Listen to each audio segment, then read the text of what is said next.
I'd say this feels like work. Kind of watching this show kind of feels a little bit like I'm at work. Hi, everyone. My name is Dr. Peggy. I'm a board-certified emergency medicine doctor. I'm a real-life ER physician, and this is my husband. Hi. This is James. He's a board-certified internal medicine doctor. Okay, so we're going to watch this new show, which I'm really excited to see, The Pitt, streaming on Max, and it's about an emergency room and the doctors. So let's go and see what we think about it. It's Pittsburgh. I thought it was named after Brad Pitt. No, it's Pittsburgh. That's why it's called the Pitt. But also, like, a common old school term for the emergency department was the Pit. Did you know that? I did. Oh, you didn't know that? Okay. Because it kind of was like the center and the lowest part of the hospital. So, like, in the basement sometimes, so they would call it, oh, that's the Pit. The ER is the Pit. So, I think there's two meanings here. Yeah. Noah Wiley, the med student turned doctor, and Dr. Carter in ER. Got all rugged. Well, that's the point of this show, I think, is that he's supposed to be like, and that's what ER doctors look like now. Not me. Really? Not me. All ER doctors look like. Not me, but is that right? I think that's a stereotype, you know? Okay, let's see. Okay, this waiting room is full at 7 a.m. Pretty typical. Oh, and unfortunately, the Kraken is still boarding at BH. Still? Guy's been here for a week waiting on a psych bed. Sometimes patients, if they are stuck in limbo, like they can't be discharged to home, but they need to be admitted or they need to be placed in like a facility or nursing home, and they can't find a place, they're stuck in limbo and they're stuck in the ER, right? Yeah. Yeah, and like, unfortunately, it's just like one of the holes in our medical healthcare system, I think. And worst case, it could be days. But in the ideal situation, they should be able to be placed efficiently and not have to stay in the ER for days. Oh, and you got the med students and new interns starting today, so good luck with that. Lucky me. Sir, come back here. No more needles! Oh. No more needles! Stop! Yep. That's pretty typical. Naked psych patient running through. Yep. That's happened several times on my shift. That's a real thing. They get tackled too, but the nurses staff have to make sure they stop for their own safety because they're, on a psychiatric hold and, maybe danger to themselves or others, or gravely disabled, and you gotta prevent them to leave for their own safety. Actually, this is the most important person that you're going to meet today. This is Dana. She's our charge nurse. Charge nurse She is the ringleader of our circus. The ringleader, yeah. Do what she says when she says it. As you can see, our house is always packed. And our department is mostly clogged up with boarders. Those are admitted patients waiting for a room upstairs, sometimes for days. Beds are a very precious commodity around here, so please be quick and efficient with your workups. That's all very accurate, would you say? Mm-hmm. Yeah, that's about yeah. And MS3 and MS2, what they're saying, that means medical student, third year, medical student, second year. Here in California, we usually just say like third year, fourth year, but yeah. Keep the sicker patients back here, but please keep your eye on that waiting room. Make sure nobody's gonna die out there. And we all know Louis Cloverfield, blood alcohol of 420 at 11 p.m. I've been cutting back. How is he still breathing? That's a lethal dose for you and me. That's happy hour for Louis. Sobered up, had 2 rounds of lorazepam. Hold out your hands for me, Louis. Another 2 lorazepam. Like, alcoholism is a very rampant disease that we treat all the time, every day in the emergency department. And the levels of alcohol, blood alcohol in these people is way higher than any non-alcoholic could ever tolerate. I would be probably comatose and out, but they can be walking around and looking great on just like, a blood alcohol level of what would be equivalent to like 0.2, 0.3, 0.4. So we just treat the withdrawals, and then the patients can at that point decide if they want to stay to be admitted or leave. Woman fall from T platforms, good vitals, no head injuries. Degloving injury, right lower leg with open fracture, dislocation of the ankle. Okay, trauma two, let's go. Mel, right? I need you on the E fast. Pupils 4 millimeters and reactive. Okay, that's encouraging. What do you want for meds? 120 ketamine, 80 of rock. AFib on a monitor. Morson's clear. That's a lot more blood than expected. No, I mean, it's like, well, he bled a lot. Clearly, he's on anticoagulants. No, I think she was looking at the monitor, and he had AFib. Oh, is that right? Yeah, that's what she looked at the monitor. I see. Ma'am, what's your name? Fracture, 2 grams, cefazole. Do you speak any English? Airway and breathing are perfect. As is circulation, BP 140 over 85. The neck. Keep the hockey stick straight up. I'm in. Good. So those traumas are pretty realistic. We have like patients that come in simultaneously like that, and they're pretty critical. And sometimes you have to, as an attending doctor, go between different cases while maybe the residents are running it or other doctors help them out. And the procedures that you saw, there was one where they're putting the breathing tube into the trachea. So we call that endotracheal intubation. And they were doing it with a video. That's like the latest technology is you can use like a visualization with the video scope. It used to be like we directly look at it, and you can do both. And what else? There's a lot of talk about basically if this patient may or may not be on blood thinners, and they don't have any records on the patient, but they're trying to decide if they should give their medicine to reverse the blood thinners to try to stop the hemorrhaging from having such a traumatic accident and injury. Patient satisfaction? If they're still alive, they should be satisfied. Our goal is 36% very satisfied with their care. Your department is at 8. Do you know how likely patients are to recommend this hospital? This is an emergency department, not a Taco Bell. So anyway, that's very realistic. I think people get on hospital ratings, and I think in emergency medicine, we basically, I don't personally look ever, and it doesn't matter to me, like how we take care of patients. We always do the best we can, and we take excellent care of our patients. Patient, rating, online reviews, those are very skewed and not accurate to how good a hospital actually is. Would you say? Yeah, I would just say that that the federal incentives created this whole system where we have to have a lot of administrators because that's how they get paid. The hospital gets paid. I've actually never had an administrator be that in your face about it, but who knows? I'm not. Yeah, it's a little bit for TV. I don't think administrators are like literally breathing down so my neck during the middle of a trauma, but you will get people get emails or meetings and stuff like that. Okay. 11%. Well, if you want people to be happier, don't make them wait for 12 hours. There's a nursing shortage across the country. Most of our patients are boarders who are waiting for a bed upstairs. We don't have the beds. That's bullshit. The beds are up there. You just don't want to hire the staff you need to care for. When we say bed space, it's not actually physical bed space most of the time. We have usually enough like physical bed space, but it's an issue with staffing. So like, for example, yesterday when I was working in the emergency department, many rooms were closed or like not available, even though they're physically there, because we just don't have the nurses to staff for them. So you just can't put the patients in there because that's unsafe. So yeah, bed space is a huge deal. Bed space has a lot to do with our available staff. Like I said, there's a nursing shortage. Well, if you paid them a living wage, they'd be lining up to work here. Our budget can't support that. Here's a dirty little secret. The hospital saves money keeping patients down here in the pit. It's way cheaper than staffing upstairs. You know what's incompatible with the institution's image? Me speaking to the media about people who code in our waiting rooms and people who get shitty care in our hallways waiting for an ICU bed for days. Boarding is a national problem. Boarding is a problem I see every day when I go to work. And that is exactly the kind of things we talk about is we're always getting pressured to be faster, to see more patients because we want to decrease their wait time. We want to take care of more patients, but we're just limited because we're literally just human beings. And how many people can we take care of at once? And we just need more staffing because a physician can take care of many more patients, but there's like a nursing ratio, at least in California. It can differ by state, but in California, there's a ratio. So that's federal. No, New York was different than California. I went to med school in New York and did residency in California. Oh, yeah, and the ER is different. But anyway, I would say we get pressured. We end up trying to see more patients, and in order to compensate for not having the bed space and staffing, I myself as a doctor have definitely every day on my shifts take care of patients in the hallways, go see patients in the waiting rooms, and it's not ideal. It's not, there's not as much privacy. But when, the other option is have them wait multiple hours before even talking to them, that's not fair either. So you're just trying to make the best of the situation. But unfortunately, that's the case. I see patients every day in the hallway and waiting room. Grab a culture from the open fibula before you reduce. You're up. I'll stabilize the knee for the reduction. Dr. Langdon will be distracting distally before moving medially to clear the tibia. I've never cultured an open fracture ever in the emergency department. Yeah, that doesn't seem... Oh, this is graphic, but I've seen this many times in my work. Yeah, it's graphic. Med student down. Have you had a medical student classmate faint? Yeah. One of our close friends fainted. What happened? What was the story with this that? was an anatomy lab. Although I would say What?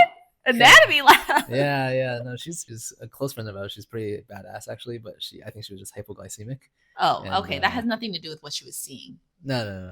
I've had classmate that fainted during a surgery. I told you this story, right? No. They're like scrubbed in with a full orthopedic like hood and everything for maximal sterile protection. Oh, and man. then I don't think it also had anything to do with like how bad or traumatic what they're seeing, but like as a student they're maybe dehydrated, like what you said, like not eating well or tired or whatever, and standing for too many hours, and she just fainted and almost fell into the sterile field. I was like, just don't fall into the sterile field. So happens, but it's never happened to me, luckily. Shit. No pulse. Crash cart, laying flat. Let's check a rhythm. Saline pads. Quick look paddles. VTech. Charging at 200. Charge. Clear. All right, it's back to normal sinus. Sure, you're still supposed to initiate CPR. Right? Yeah, that was about to say the same thing. The one thing was when he had no pulse, they should have started CPR immediately. I mean, they were putting pads on him, but someone should be doing CPR at the same time. But I think I know what the diagnosis is. I don't want to give it away. Just like thinking medically, I'm like, okay. But yeah, they should start CPR before, like as they're getting ready. If they know he doesn't have pulses, they start CPR immediately. So what's the monitor? Wide QRS and peak T waves, hyperkalemia. How do you get that? Intense exercise caused muscle breakdown, rhabdomyolysis, knocked out his kidneys. Now he's not clearing potassium. I bet it's over 7.5. Wait 2 minutes for the ice. If you arrest you, we might not get him back. Were you gonna guess hyperkalemia? No, that wasn't my first guess. Yeah, that was not my first guess either. Granted, they didn't show us the EKG. Potassium is 7.7, creatinine 5.6. Can it happen again? You know, we gave you medicine to lower your potassium, and you'll need dialysis to clear it all out. Then I'll be okay. Yeah. Can't promise him that. That's true. I don't ever know what the outcome will be, so Yeah. it's possible. The majority of people recover from myoglobin related or rhabdo related AKI, but definitely not 100%. Not even close. Yeah. Do you want me to choose for you? No. Wow. Pain's gone, thank you. So that was just called a nail trephination procedure. When you hurt your finger and there's bleeding underneath the nail, there's a lot of pressure. You can release the pressure by letting the blood out. You just use a regular 20 gauge needle? That was like a larger gauge needle. Was it a larger gauge? Yeah. But it's harder because you have to drill it. So if you use something hot, you can like go a little bit faster. I've never actually done this procedure before, but it's a very common, easy procedure. Dr. Robbie suggested I might be of assistance. Yeah, I could use the company. Victoria Giavati, this is Chiara Alfaro. She's a department social worker, which pretty much makes her an angel. I was about to say literal angel. That's our social workers are workers so are the important. best. Yeah, so important in the emergency department. We have so many issues that we need help with, and a lot of them have to do with social issues. And as for the age thing, I'm a 42-year-old R2, so I have my own haters, trust me. When they say R2, they just mean the second year resident. So I think the point of it is that she probably took a non-traditional path and took several years before she's at this point as a second year resident, and she's 42 years old. Because if you think about it, in America, our medical system is, our training system is, you go to undergraduate university for 4 years, then medical school, graduate school for 4 years. This is assuming you're not in like a combined accelerated program. So that'll be 8 years starting from 18. So, right? Starting from 18. So you'll be like 26 around when you graduate from medical school if there's continuous, no gap years. And then residency, depending on your specialty, will depend.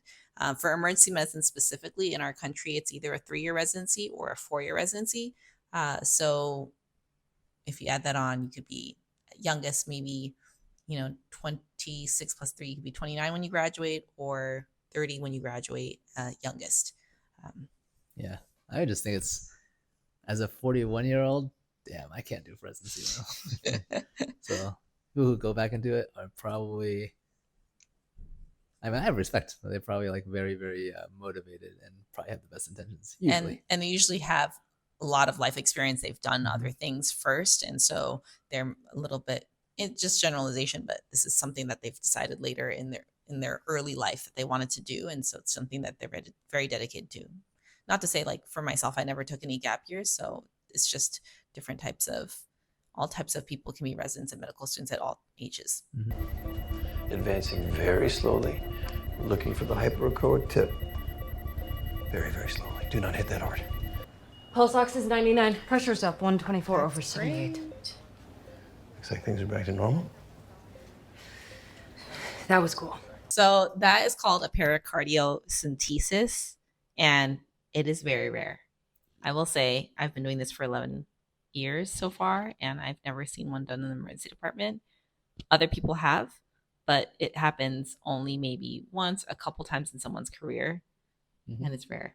Yeah. But that resident handled it like a champ. She was cool as a cucumber. I would be externally, hopefully, very calm, but inside sweating bullets. If that was me, I'd be like, oh, oh. So it's what we train for, what we learn, but it's pretty high stakes and stressful if you're doing it emergently.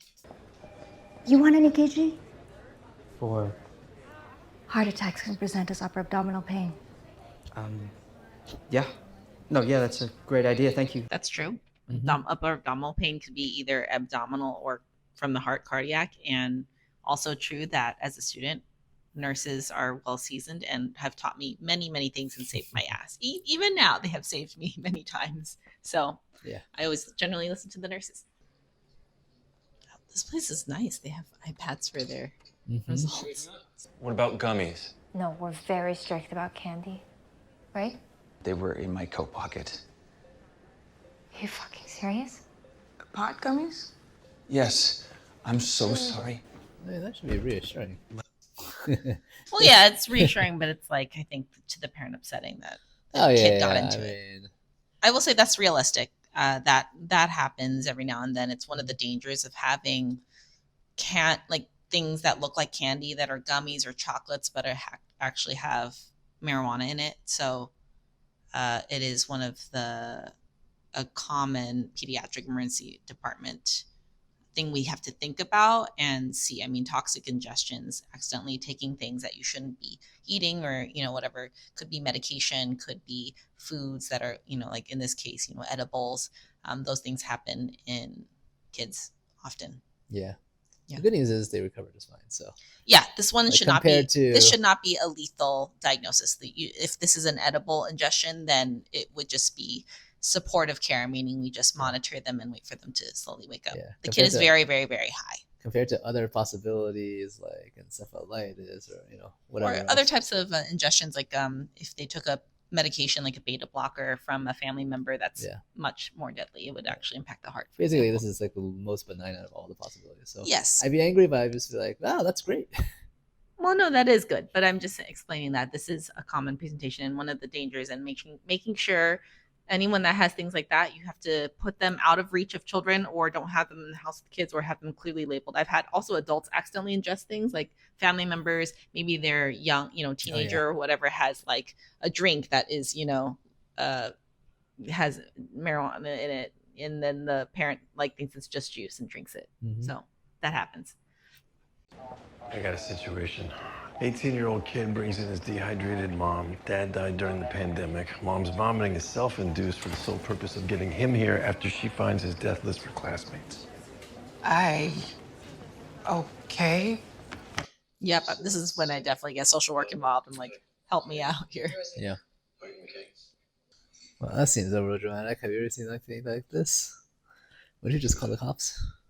That is dramatic. I've never seen a patient's family member make themselves sick to bring the other person in. Plus, I'm pretty sure you're obligated to call the police in that case. Oh, no. Yeah, I mean, if you're worried about other people's safety, yes. But I'm just saying in this situation, I mean, both the patient and the doctor technically should be. Yeah, but I'm just saying, in terms of emergency medicine shows, I was like, oh, I've never seen someone else make themselves sick to bring their family member in. Yeah. Usually we just call the police, or if someone has homicidal ideation, that's what we call for thoughts of hurting other people. They can come into the emergency department, be brought in by family members or police or whoever. And as emergency medicine doctors, we see them, we make sure there's nothing acutely medical going on, like they're not sick from something else or anything. And if it's determined to be possibly a psychiatric primary issue, then after we do our medical examination and clearance, then we have our psychiatric colleagues help us. And they're usually placed on an involuntary hold if we're worried about other people's safeties. I don't think I could let this guy leave the emergency department legally. I'd have to keep him until we make sure he's safe and or other people are safe. If they escape, then we have to call police to help us find them.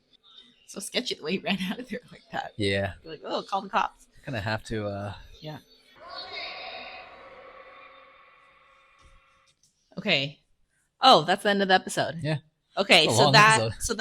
at end of it is basically a flashback to the pandemic, to the very beginning of the pandemic. Mhm. And as frontline workers in the emergency department,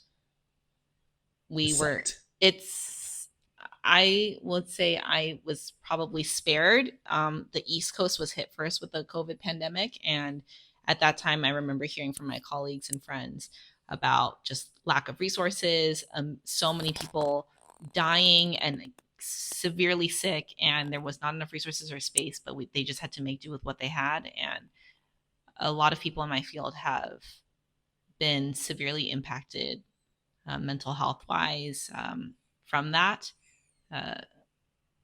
Definitely elements of PTSD with that. I personally have stories. I've had experiences that have been bad, but I don't think anywhere near the level of what they had on the East Coast. Here in Los Angeles, we were a little bit more prepared. We had a little bit more of a warning before it was going to happen. And when the wave did come, it was bad, but it wasn't to that level where I was like, not like, like wearing trash bags and stuff like that. Like what was they were talking about, like not having enough personal protective equipment, which is PPE. So we had enough PPE, but it was still scary to be working in the front lines without any vaccines to protect us and not knowing if we're going to bring it home to our families or get sick ourselves. So I remember being very paranoid about trying to stay healthy and not bring it home to my family because I had a 1-year-old daughter at the time. But yeah, so that's the end of this episode. What do you think so far about the show? What do you think? It's pretty good. I mean, for a medical show, it's relatively accurate. Yeah. Yeah, I think it was pretty accurate.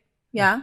It was the medicines that there wasn't any like weird tubes that didn't belong in places or like medicines that didn't make sense, and they didn't do the shock of asystole that we normally see on movies. That doesn't make any sense. I would say all the codes, what they're saying is like cardiac arrest, and that's very accurate. We can have patients that come and code, and sometimes when they say DNR, that means they do not resuscitate. That means they've had pre-existing documents signed that the patient themselves or the family says that they don't want invasive procedures like CPR or artificial ventilation to keep them alive for longer than their body is naturally just let them pass.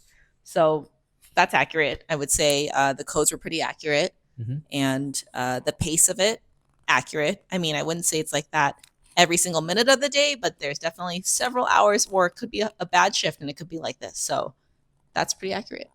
I'd say this feels like work. Kind of watching this show kind of feels a little bit like I'm at work. It's more fun watching it with you, I would say.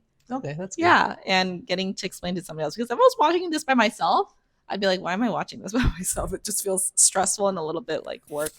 But yeah, this is a pretty accurate insight into like what a day in a typical emergency room department around America is like. I'll definitely watch another episode.